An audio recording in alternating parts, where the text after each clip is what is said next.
ikuti terus channel kami, like and subscribe.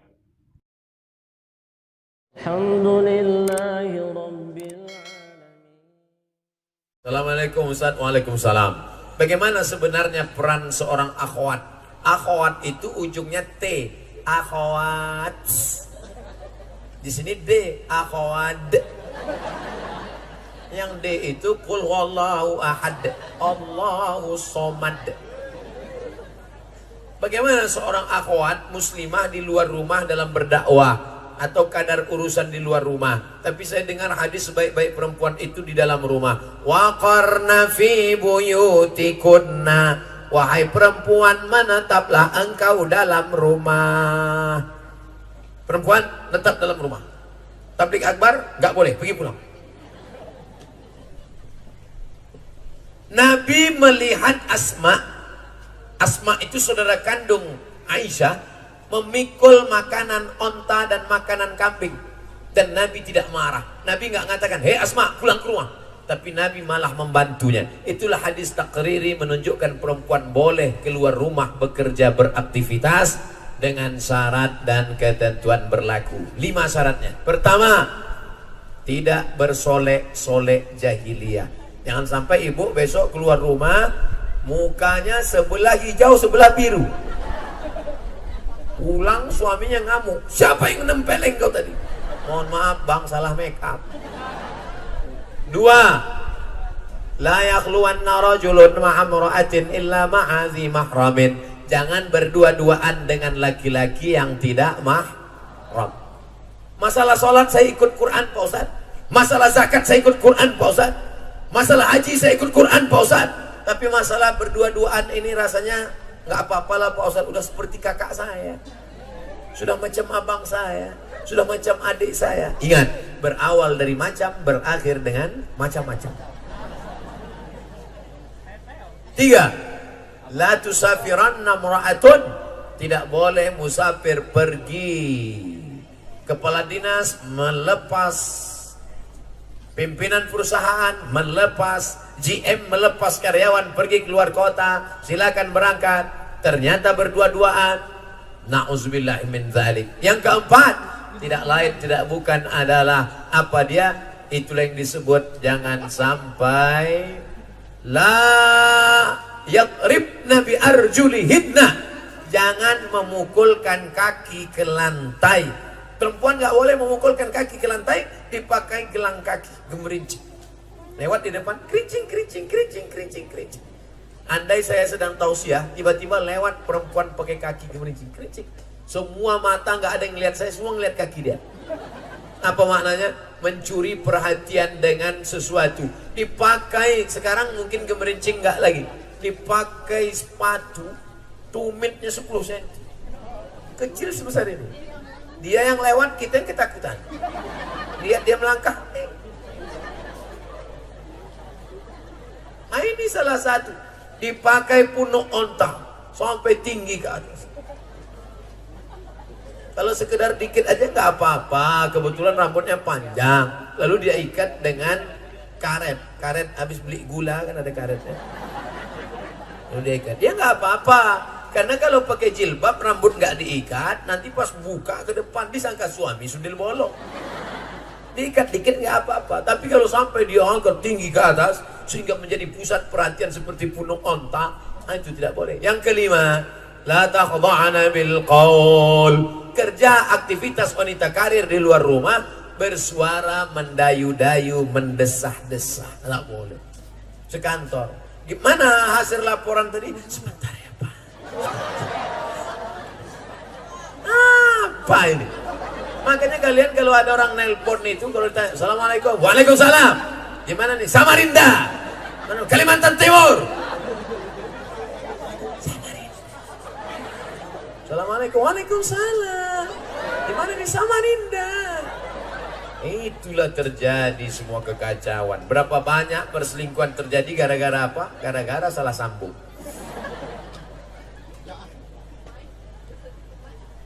Assalamualaikum Ustaz. Waalaikumsalam warahmatullahi wabarakatuh. Bagaimana cara menasihati orang tua yang selalu gemar nonton audisi dangdut?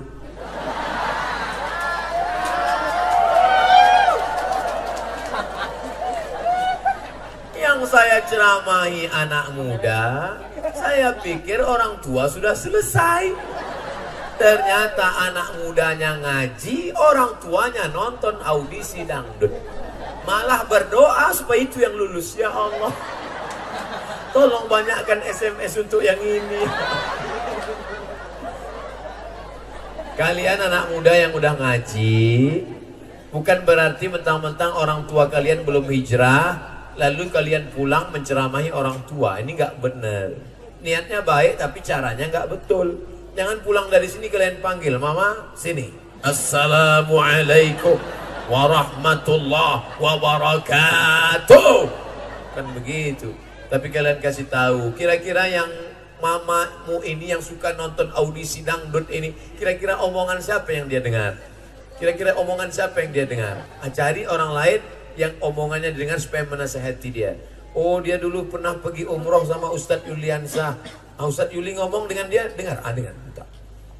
Ibumu kerja di mana? Ibu saya kerja di kantor Pak Wali. Biar Pak Wali ngomong sebentar. Sini. Kabarnya dia suka audisi dangdut ya? Kok bapak tahu? Intel saya kan banyak itu. Padahal anaknya udah lapor. Mudah-mudahan, tapi jangan lupa doa. Doa silahul mu'min. Doa senjatanya orang beriman. Mudah-mudahan dengan kau doakan, maka orang tuamu juga mendapat hidayah insyaallah. Amin. Kalau ustadz nasihatnya bagaimana? Hai ibu-ibu yang masih suka audisi dangdut. Kami nggak suka Pak Ustadz, kau nunjuk kami. Saya nunjuk kamera.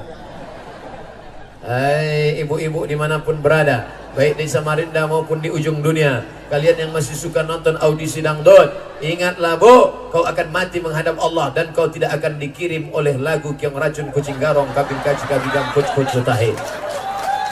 Telingamu akan ditanya, seandainya malaikat maut mencabut nyawamu, ketika itu telingamu sedang mendengarkan suara Ustadz Sahrani, maka saat itu bangga. Apa kata Allah kepada malaikat? Malaikat, putarkan rekaman terakhir saat dia mati. Apa bunyi suara di telinganya? Siap, kata malaikat. Diputar suara telinganya. Bismillahirrahmanirrahim. Ar-Rahman. Masukkan dia ke surga. Masuk. Yang satu lagi mati. Putarkan apa suara terakhir di telinganya? Siap, kata malaikat. Ambil rekaman telinganya, putar. Assalamualaikum. Suara Abdul Somad. Masukkan dia ke surga bersama Abdul Somad dan Nabi Muhammad SAW. Yang ketiga, putarkan suara terakhir telinganya waktu mati cabut nyawanya. Putar. Tombo ati ono 5 pekarane. Masukkan sama Opik.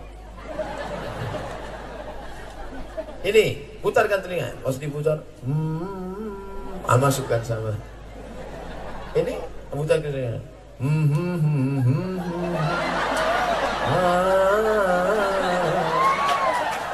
Masukkan sama Amitabh Bachchan, Sanjay Dutt, Kuch Kutahi Kabika Cika Bigam.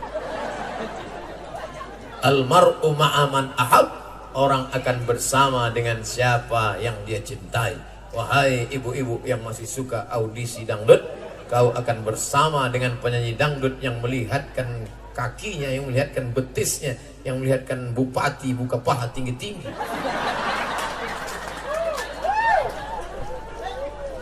Jangan-jangan Ustadz ini nonton juga? Enggak. Tak sempat saya nonton. Kalau sempat mau juga saya tengok. Assalamualaikum Pak Ustadz. Waalaikumsalam. Saya mau nanya nih Ustadz tentang masalah sholat Jumat. Jika seandainya kita sholat nih, tiba-tiba kita buang angin, di saat tengah sholat itu membatalkan sholat Jumatnya kah? Ya batal lah. Ini nyari-nyari gara-gara. Tidak ada ikhtilaf antar ulama. Kalau masalah tertawa terbahak-bahak, ada mazhab yang membatalkan, Hanafi. Kalau wudhu tertawa batal. Makan daging onta batal, mazhab Hambali. Tapi mazhab Syafi'i ketawa tidak batal. makan daging onta tak batal, tapi kentut sepakat semua mazhab batal, baik yang berbunyi maupun tak berbunyi. Kalau kita sedang sholat, tiba-tiba terasa seperti keluar. Pas sedang sholat terasa seperti keluar. Apakah sholat kita batal? Jangan kau batalkan sholatmu hatta tasma'a sautan au tajidarihan, sampai ada dua tanda, kau dengar suara atau kau cium bau. Karena ada tak bersuara, baunya luar biasa. Selama tak ada suara, selama tak ada bau, maka sholat tak batal. Kalau batal berarti sholat harus diganti jadi sholat zuhur ya Pak Ustadz? Enggak juga. Misalnya batalnya pas imam takbir, Allahu Akbar, cepat engkau keluar, kau ambil wudhu, kau masuk lagi, masih bisa kejar. Kebetulan imam ayatnya panjang, wasari'u ila maghfiratin min rabbikum. Waduh, paham betul imamnya ada yang batal tuh. Nah, kalau bisa masih kau kejar, kau kejar.